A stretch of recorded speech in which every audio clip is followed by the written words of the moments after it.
तू सा रह गया भाई, मैं अम्मा बहन पे आने पे अम्मा बहन पे आ जाऊंगा मैं इनकी। रुडिगर यार बैट में, मतलब तुम समझ सकते हो आयरनी की बात, एकमात्र सेंटर बैक बचा हुआ है और वही गोल मार के आपको जितवा रहा है। ये उस वाला मैच था। मतलब देखो रियल मैड्रिड अच्छा खेली, बढ़िया खेली, मतलब रियल मैड्रिड के कुछ 1-2 पासेस तो ऐसे आते हैं,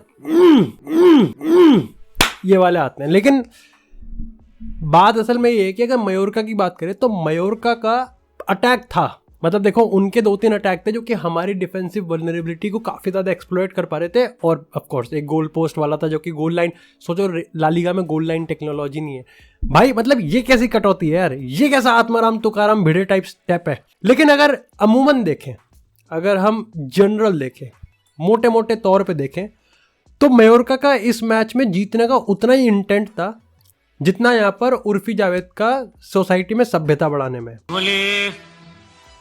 बेटा मस्ते नहीं, लेकिन फिर भी आई थिंक अगर इस गेम की बात करें तो even though real Madrid versus मयोर्का वाला मैच एक बॉक्स ऑफिस नहीं था, लेकिन आज इस पे बात करेंगे क्योंकि इंटरेस्टिंग स्टोरी तो थी।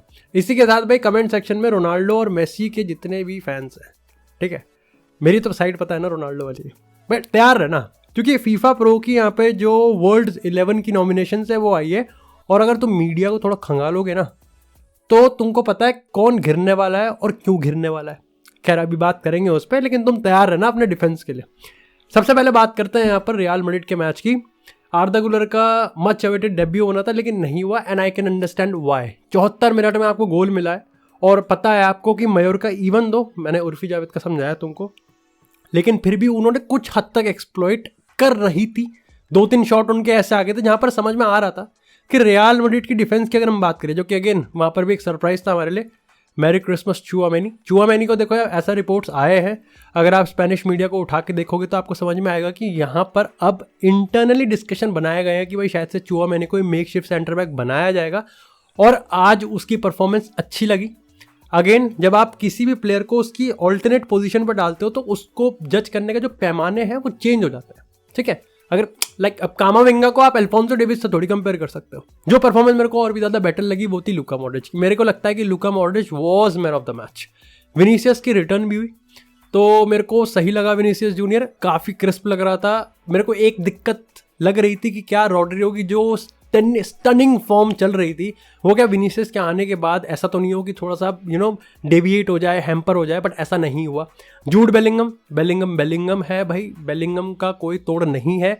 बेलिंगम का वर्क रेट, बेलिंगम की ड्रिबलिंग, इतनी स्लिक ड्रिबलिंग है ना भाई उस बंदे की, मतलब मजे से आया। तो मैं बता रहा हूँ ना रियल मैड्रिड की परफॉर्मेंस काफ़ी सही थी।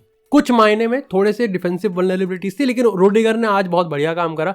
हाई डिफेंसिव लाइन हमने रखी, मैन मार्किंग हमने करी, ट्रैक बैक का था, बट मेरे को समझ में नहीं आ रहा था वो लुनिन को क्यों ड्रिबल कर रहा था। आई थिंक यहाँ पर थोड़ा सा डिफेंसिव अगर हम कम्युनिकेशन की बात करें वो थोड़ी सी लैक थी। लेकिन फ्रान गार्सिया की अगर हम बात करें तो फ्रान गार्सिया को थोड़ा तो देखो यहाँ पर इम्प्रूव करना पड़ेगा। And I think I can really see कि अल्फोंसो डेविस पे क्यों हम यहाँ पर इतना हाई होप्स रख रहे हैं, क्यों हम इतना हाई प्रायोरिटी पे रख रहे हैं। लाइक फ्रान गार्सिया से मेरे को ये ज़्यादा कोई प्रॉब्लम नहीं है, बट फ्रान गार्सिया जितना ऑफ द बॉल और जितना ऑन द बॉल कंट्रीब्यूट करता ना, लाइक ना वो घर का है और ना घाट का है। अगर फर्डिनेंड मेंडी की बात करें, हमको पता है अटैकिंग में वो नल्ला है, लेकिन स्टिल डिफेंसिव में वो काफ़ी ज़्यादा सही आपको प्रोटेक्शन दे सकता है।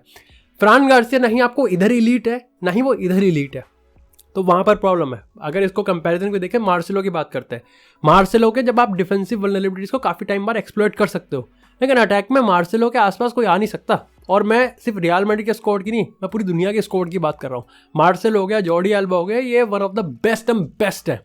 खैर 2-3 पॉइंट हम क्लियर आ चुके हैं और ये मैच बहुत ज़्यादा इंपॉर्टेंट था इस सेंस में। आई थिंक एंसेलोटी के जो सब्स्टिट्यूशन भी थे वो भी काफ़ी ज़्यादा पिन पॉइंट थे। वाल्वर्दे की performance I, he is engine, नहीं थकता भाई वो बिल्कुल भी। लेकिन मेरे लिए यार आज मैन ऑफ द मैच रहेगा डेफिनेटली मॉड्रिच। उसका जो सिचुएशन था, उसका जो तरीका था खेलने का, वो काफ़ी ज़्यादा सही था। ये एक वैसा गेम था, गलीच टाइप गेम था, कहीं भी गेम जा सकता था और अपन लोग बच गए। इसी के साथ यार बात करते हैं अब थोड़ी सी फीफा प्रो नॉमिनेशंस की।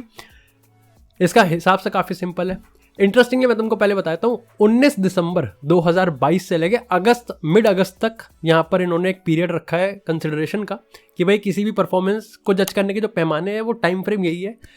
और फाइनल हुआ था 18 दिसंबर, यानी कि वर्ल्ड कप तो नहीं है। 18,000 प्रोफेशनल फुटबॉलर्स ने वोट किया है और उनके वोटिंग पर डिसाइड हुआ है कि भाई कौन नॉमिनेट हुआ है, कौन नॉमिनेट नहीं हुआ है। अब यहाँ पर देखो 3 गोलकीपर हैं, उसके बाद यहाँ पर 6 डिफेंडर हैं, उसके बाद यहाँ पर 7 मिडफील्डर हैं, और अगर यहाँ पर बात करें तो 7 ही अटैकर हैं।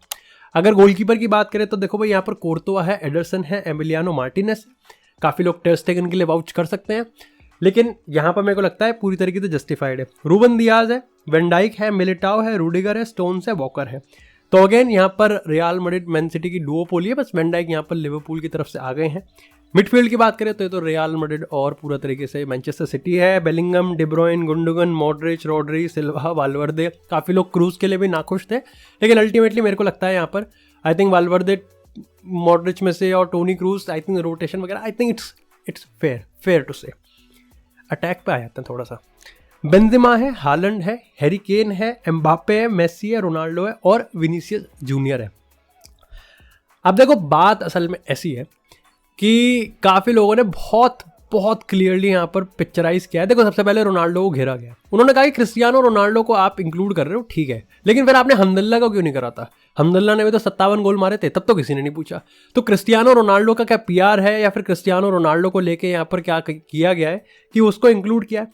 मेसी के रिगार्डिंग ये कहा है कि मेसी अगर इंटर मियामी की बात करें और अगर हम बात करें यहाँ पर उसके पीएसजी की सीजन की, तो विदाउट वर्ल्ड कप वो कुछ खास नहीं था। ऐसे में आपने किस बेसिस पे कंसिडर करके मेसी और रोनाल्डो को डाला है? ये तो सीधी सी बात है, आपने डिजर्विड प्लेयर को हटा दिया। ये मैं नहीं, ये बल्कि अगर आप इंग्लिश मीडिया को उठा के देखोगे और इटालियन मीडिया को उठा के देखोगे तो वो दबादब छाप रहे हैं। अब देखो उसके पीछे रीजन है, इंग्लिश मीडिया इस बात से थोड़ा सा नाखुश है क्योंकि साला को नहीं डाला गया। अब इवन दो उन्होंने यहाँ पर इस चीज़ को पॉइंट आउट किया है कि लिवरपूल चैंपियन लीग के क्वालिफिकेशन से बाहर हो गई, लेकिन उन्होंने कंसिडर किया है कि भाई साला के अगर आप ओवरऑल गोल की बात करोगे तो वो तो काफ़ी सही है। लेकिन इटालियन मीडिया तो और पागल है, उन्होंने कहा कि आपने विक्टर ओसिमन को ही नहीं डाला, और विक्टर ओसिमन को डालने का कोई रीज़न नहीं बनता। बाकी डू लेट मी नो कि आपके हिसाब से क्या ओपिनियन बनता है और आपको कौन लगता है कि यहाँ पर कौन नहीं होना चाहिए था और कौन होना चाहिए था। फॉर्मेशन अभी भी डिसाइड नहीं हुई है, बट जहाँ तक मेरे को लग रहा है जिस तरीके से पिछले टाइम से फीफा कुछ करता हुआ आ रहा है, आई थिंक यहाँ पर 3-4-3 या फिर 3-3-4 हो सकती है, जहाँ पर मेरे को लगता है 3-3-4 ही करेंगे। 15 जनवरी को यहाँ पर इसका रिजल्ट आएगा, देखते हैं तब क्या होता है। खैर इसी के साथ अगर बात करें यहाँ पर थोड़ा सा बार्सिलोना के रिगार्डिंग, जावी ने काफ़ी अच्छी प्रेस कॉन्फ्रेंस दी। पता है जावी की वो वाली प्रेस कॉन्फ्रेंस लगी जैसे राल्फ रैंकिंग देता था मैनचेस्टर यूनाइटेड में, ओपन हार्ट सर्जरी कर देंगे, इसको तो पूरा फेस बदलना पड़ेगा, टट्टी है। बट अब जावी ने असल में क्या कहा, देखो जावी ने सबसे पहले तो बार्सिलोना फैन बेस की और बार्सिलोना के हायरार्की की आंखें खोली। अब देखो मैं बार्सिलोना फैन बेस को पूरी तरीके से टारगेट नहीं करूंगा, लेकिन कुछ लोग होते हैं जो कि बहुत ऑप्टिमिस्टिक होते हैं, इमोशनल हो जाते हैं। जावी ने ये चीज़ कहा है कि देखो यार तुम मेरे को एम्बापे हालैंड का नाम क्यों दे रहे हो, हमारे पास ना पैसे हैं, हमारे पास यहाँ जिरोना के एलेक्स गार्सिया जिसको 20-25 मिलियन वो मांग रहे हैं, हमें वो देने के पैसे नहीं है, तुम हमसे एम्बापे हालैंड की बात करते हो। और आई थिंक ये बहुत इंपॉर्टेंट है क्योंकि जब मैनेजर के मुंह से प्रेस कॉन्फ्रेंस में बात निकलती है तो ये ना ही सिर्फ फैंस को सुननी चाहिए, बल्कि आई थिंक ये यहाँ पर हायरार्की को भी सुननी चाहिए, क्योंकि जिस तरीके से लेपोर्ता काम करता है वो काफ़ी ज़्यादा एकदम से इंस्टेंट, मतलब वो टॉड बॉयली है, बस थोड़ा सा समझदार है। यहाँ पर आई थिंक अगर रिसेंट टाइम की बात करें तो काफ़ी मीडिया पब्लिकेशन ने छापा भी था कि भाई बार्सिलोना एम्बापे का कुछ हो सकता है, उनके तो क्या ही कहने। इसी के साथ यहाँ पर लेवेंडोव्स्की के रिगार्डिंग काफ़ी इंटरेस्टिंग अपडेट आया, मतलब इसी में ही वो ये था कि भाई जावी ने ये चीज़ कहा कि विक्टर ओगे को मैं लेवेंडोव्स्की के साथ भी खिला सकता हूँ, लेकिन अगर मेरे को ज़रूरत पड़ी तो मैं लेवेंडोव्स्की को बाहर बिठा के विक्टर ओगे को भी खिला सकता हूँ। अब देखो दो धारी तलवार था। पहली चीज़ तो खुद जावी ने ये चीज़ कहा कि अगर मैं लेवेंडोव्स्की को अलग ट्रीट करूंगा तो एक ग्रुप यूनिटी नहीं रहेगी, जो कि अगेन काफ़ी इंपॉर्टेंट है। और जावी ने बहुत टाइम बाद इसको यहाँ पर कह सकते हो इसको रेफर किया, एड्रेस किया है। इवन दो उसने ये चीज़ अपने आंसर में भी कहा कि मैं लेवेंडोव्स्की को पहले भी बिठा चुका हूँ तो मैं आगे भी कर दूंगा, लेकिन फिर भी तुमको पता है बहुत क्रिटिसाइज किया जा रहा है जावी को कि लेवेंडोव्स्की को ओवर प्ले कर रहा है। विक्टर ओगे दो धारी तलवार मैंने इसलिए बताया क्योंकि विक्टर ओगे के लिए बहुत इंपॉर्टेंट है। आप सोचो विक्टर ओगे को, ऑफकोर्स मैं तो यही कहूँगा कि उस पर इतना प्रेशर नहीं बनना चाहिए और उसको लेवेंडोव्स्की की सही में ज़रूरत भी है, अगर लेवेंडोव्स्की सही में उसको गाइड करने के मूड में है। लेकिन विक्टर ओगे के लिए इंपॉर्टेंट ये इसलिए था क्योंकि अगर विक्टर ओगे के सामने ये चीज़ बोल दी गई कि भाई लेवेंडोव्स्की को भी गोल्स की ज़रूरत है, लेवेंडोव्स्की को, तो एक ऐसा प्लेयर जिसके लिए बार्सिलोना फैंस काफ़ी ज़्यादा हाइप्ड अप है, उसके लिए बहुत बड़ा रोल है।